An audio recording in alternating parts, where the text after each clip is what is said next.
c'est Clélia, j'ai 20 ans. Si je commence aujourd'hui cette chaîne YouTube, c'est pour parler d'un sujet un petit peu plus particulier des thèmes qu'on a l'habitude de voir sur YouTube de nos jours. Si je commence cette chaîne YouTube, c'est pour parler de la mucoviscidose.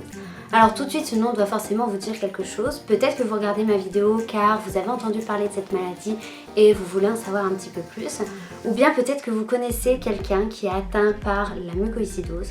Ou peut-être même que vous connaissiez Grégory Lemarchal qui a beaucoup contribué à faire parler de cette maladie.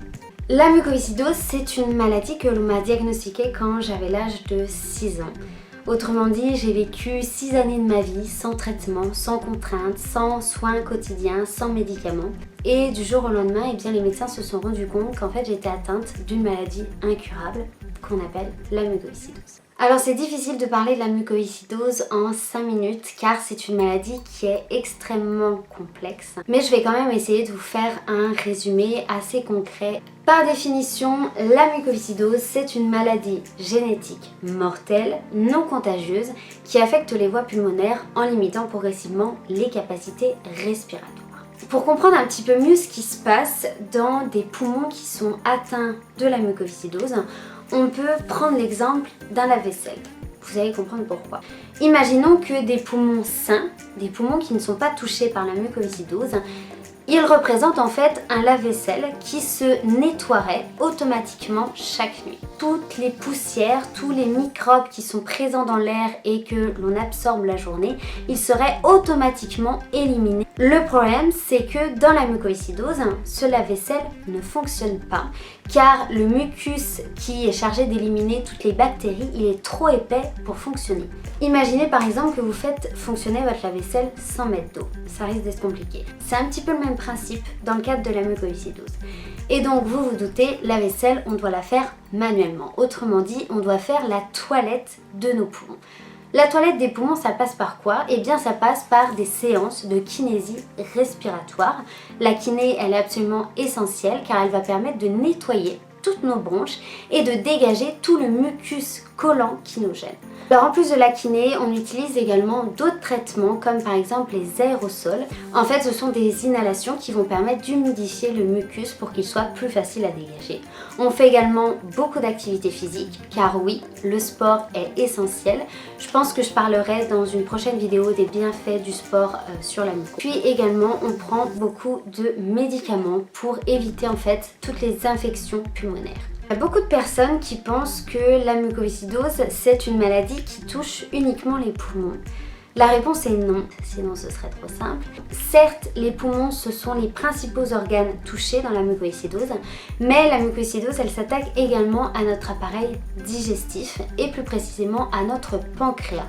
Alors vous savez, le pancréas c'est cet organe qui permet de créer des enzymes digestives. C'est ce qui va permettre de transformer la nourriture qu'on mange en nutriments.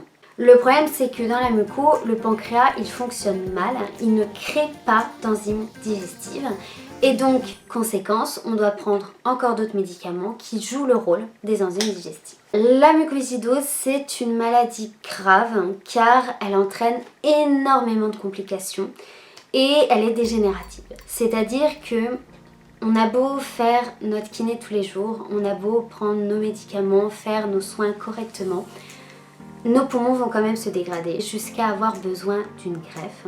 Le problème c'est que la greffe ce n'est pas un remède, c'est un simple moyen de prolonger l'espérance de vie des patients atteints de mucoviscidose. Alors il y a beaucoup de personnes qui me demandent comment est-ce que je fais pour garder le sourire et la joie de vivre alors que je suis atteinte d'une maladie comme celle-ci.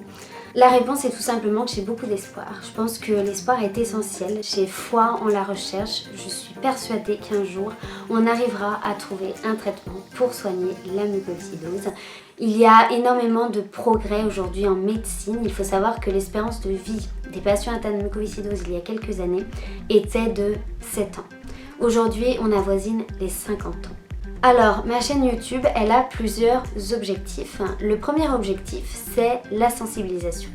C'est-à-dire qu'à travers ma chaîne, j'aimerais sensibiliser le plus de personnes possible face à cette maladie, pour mieux faire connaître la maladie, pour mieux faire connaître le quotidien des personnes atteintes de mucoviscidose, pour mieux faire connaître le combat quotidien que l'on mène pour pouvoir respirer. Je ferai donc des vidéos du style une journée dans la peau d'une personne atteinte de mucoviscidose.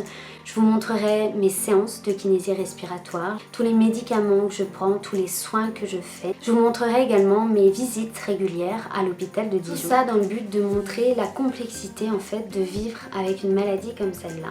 Je fais également cette chaîne pour prouver à toutes les personnes qui me regardent que l'on peut vivre avec cette maladie, que l'on peut vivre pleinement et être heureux avec cette maladie.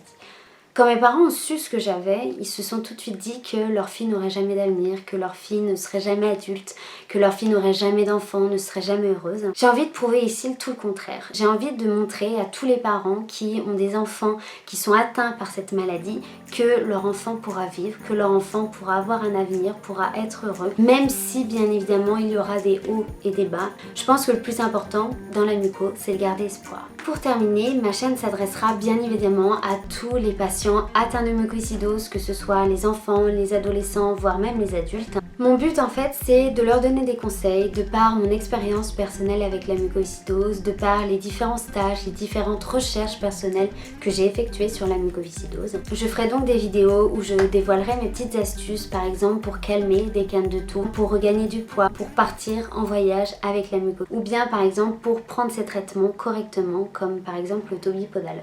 Comme vous pouvez le constater, les vidéos seront très diverses.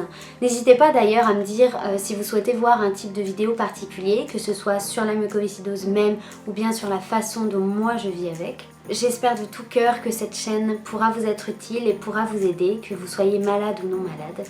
En attendant, je vous dis à très bientôt dans une prochaine vidéo.